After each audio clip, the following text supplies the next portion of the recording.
harus dipahami bahwa Komnas Perempuan sebagai lembaga independen, fungsi kami adalah melakukan pemantauan dan memberikan rekomendasi kebijakan termasuk kepada eksekutif, legislatif, dan untuk hal-hal yang memungkinkan kita hidup. Sekarang pertanyaan saya terkait dengan rekomendasi, ya kan, pemantauan pengawasan tersebut terkait dengan atlet perempuan Indonesia, apakah sudah pernah dilakukan?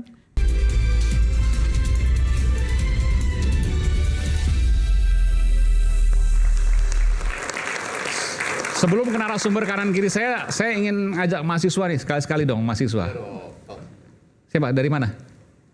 Oke, ntar tunggu mikrofonnya dulu. Silakan, perkenalkan. Singkat aja ya, singkat. Nama, kampus, pertanyaan, silakan. Perkenalkan, nama saya Handi dari kampus UNAS.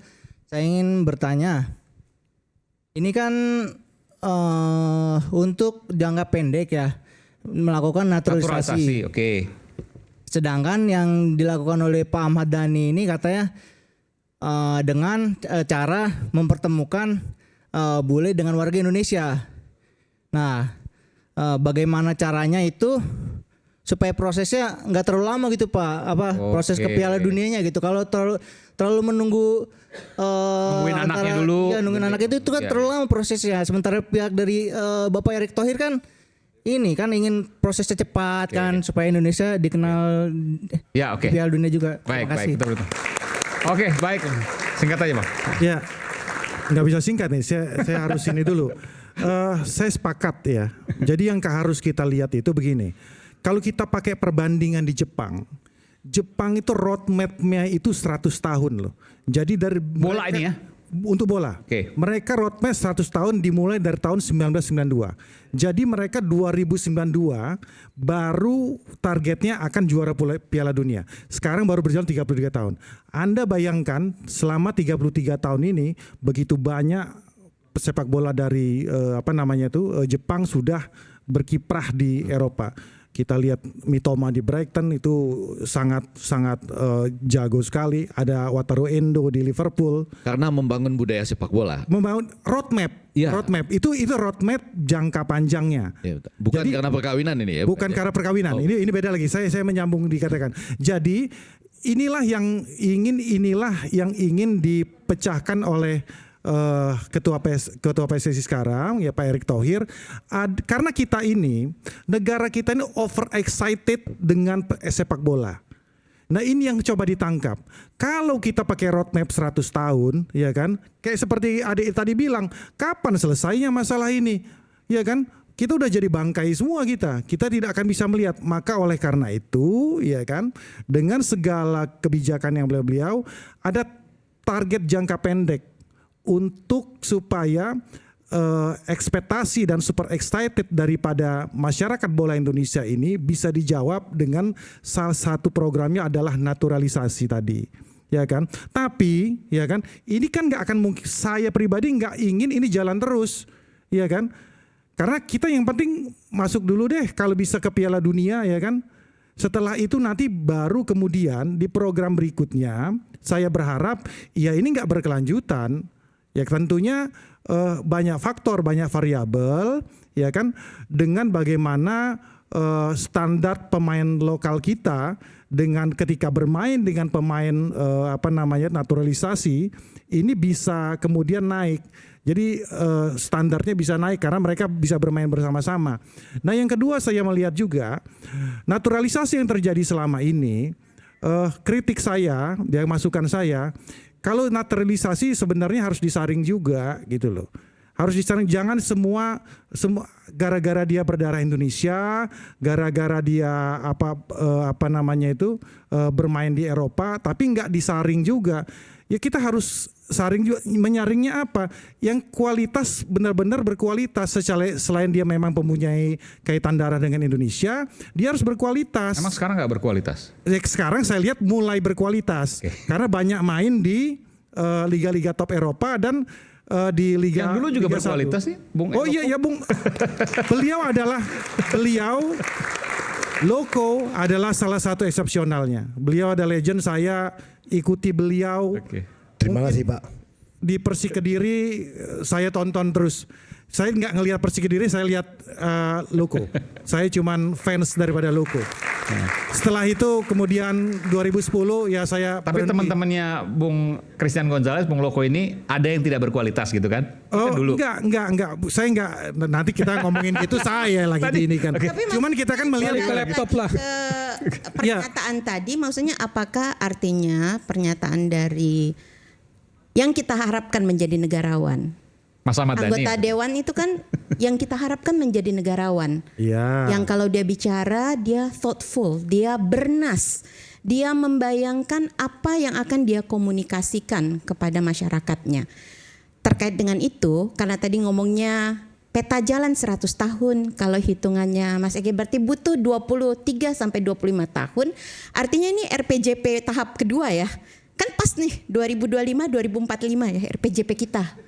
Kan ngitungnya ya generasi emas gitu. Yang hitung Carlos. Atau Tapi masyarakat Indonesia nggak sabar untuk nunggu sampai ke sana. betul. Karena itu mengkawinkan dengan ekspektasi untuk punya anak itu kan nggak mungkin untuk sebuah strategi jangka pendek. Ya itu makanya program jangka panjangnya itulah Betul, sudut karena pandang itu daripada pertanyaan Mas Ahmad saya- Dhani bukan instan.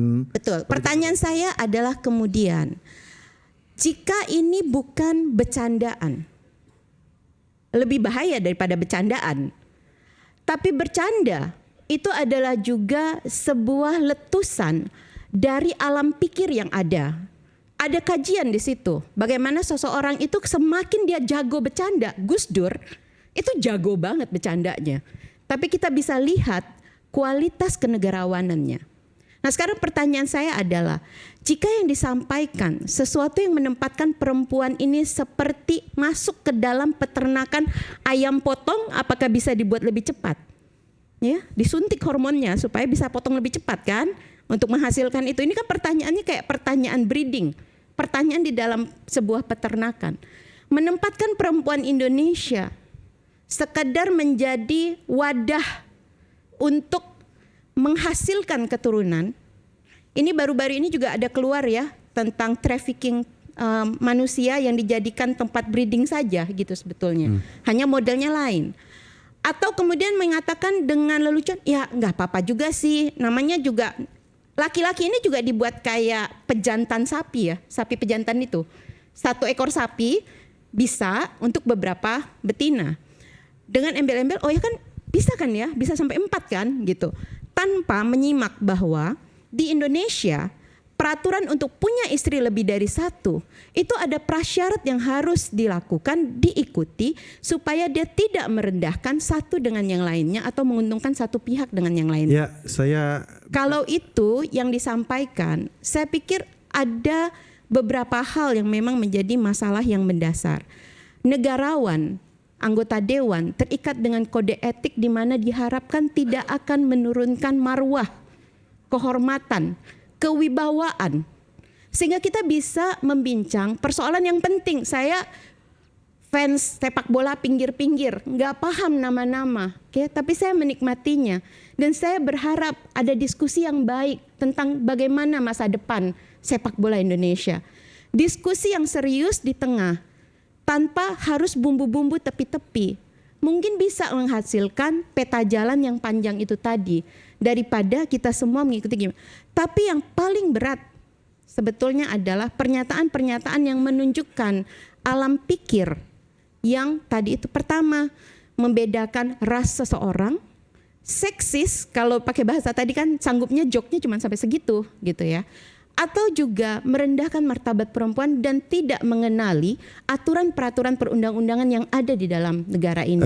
pertanyaan saya Itu Bu kan Andi, yang kemudian korelasinya mungkin itu dengan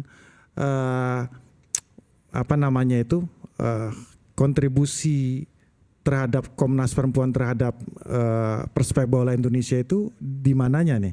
Kalau kita hanya mempersoalkan objeknya itu adalah seorang Ahmad Dhani saja, kan ini kan masalahnya yang dipersoalkan oleh Komnas Perempuan ini kan masalah etika dari seorang anggota DPR, kan seperti itu, ya kan? Tapi tugas daripada Komnas Perempuan ya tentang masalah ini terkait dengan korelasi ya dengan bagaimana Komnas Perempuan bisa memajukan persepak bola Indonesia, itu menurut saya sangat jauh lebih penting. Boleh nggak saya kasih saran? Boleh nggak kita melihatnya dengan cara berbeda? Tahun lalu, berdasarkan seluruh data yang berhasil dikumpulkan oleh Komnas Perempuan, ada 445.000 lebih kasus kekerasan terhadap perempuan. Artinya satu hari per jam ada 51 perempuan sekurang-kurangnya menjadi korban. Ya, maksud Salah saya- satu akar masalahnya itu adalah bagaimana budaya di dalam masyarakat menempatkan Ya, perempuan. tapi itu kan di dalam terlalu general ya. perbincangannya. Kalau kita udah tahu lah kalau masalahnya. Nah, Maksud saya gini. karena itu Mas Dhani Iya. ada di dalam Komisi 10. Komisi 10 itu adalah juga tentang pendidikan. Komisi 10 secara keseluruhan adalah wajah dari seluruh DPR RI juga di saat yang bersamaan. Oke. Dukungan dari aparat, dukungan dari pejabat publik, apalagi sebagai anggota dewan, sangat menentukan cara pandang kita yang lebih besar. Makanya tadi saya bilang, kalau buat kami isunya ini adalah sebetulnya dia menggeser diskusinya dari diskusi tentang sepak bola yang sebetulnya juga sangat krusial menjadi diskusi yang hari ini kita lakukan, di mana saya harus datang dan kemudian bicara tentang sepak bola yang sebetulnya, Mas, kalau saya boleh bilang ini 51 perempuan per jam, setiap 5 jam ada 2 perempuan menjadi korban kekerasan seksual yang harus ditangani. Saya balik lagi ya. Jadi balik lagi kan korelasinya itu tidak berhubungan langsung dengan bagaimana kita memajukan sepak bola.